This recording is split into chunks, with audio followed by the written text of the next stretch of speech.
ओल्या तूर दाण्याची आमटीसारखी पातळ भाजी रेसिपी. ओल्या तूर दाण्याच्या शेंगा काढून घ्या. मिक्सरमध्ये हिरव्या मिरच्या, कोथिंबीर, तूरदाण्या जाडसर वाटून घ्या. कढईत तेल गरम करून जिरं, मोहरी, हिंग, लसूण परतून घ्या. कढीपत्ता, एक बारीक चिरलेला कांदा गुलाबी मऊ होईपर्यंत परतून घ्या. कांदा परतला की त्यात टोमॅटो घालून शिजवून घ्या. टोमॅटो परतलं की त्यात पावडर मसाले, हळद, लाल तिखट, धने जिरे पूड, चवीनुसार मीठ घालून मसाले तेल सुटेपर्यंत परतून घ्या. मसाले परतले की जाडसर वाटून घेतलेली ओल्या दाण्याचे कूट घालून छान असे परतून घ्या.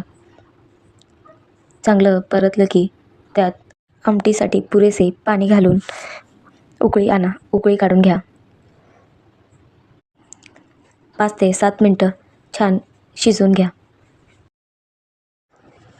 चिंचगूळ किंवा गूळ घालून 5 ते 7 मिनटं मंद आचेवर उकळून घ्या. शेवटी गोडा मसाला घालून कोथिंबीर घाला.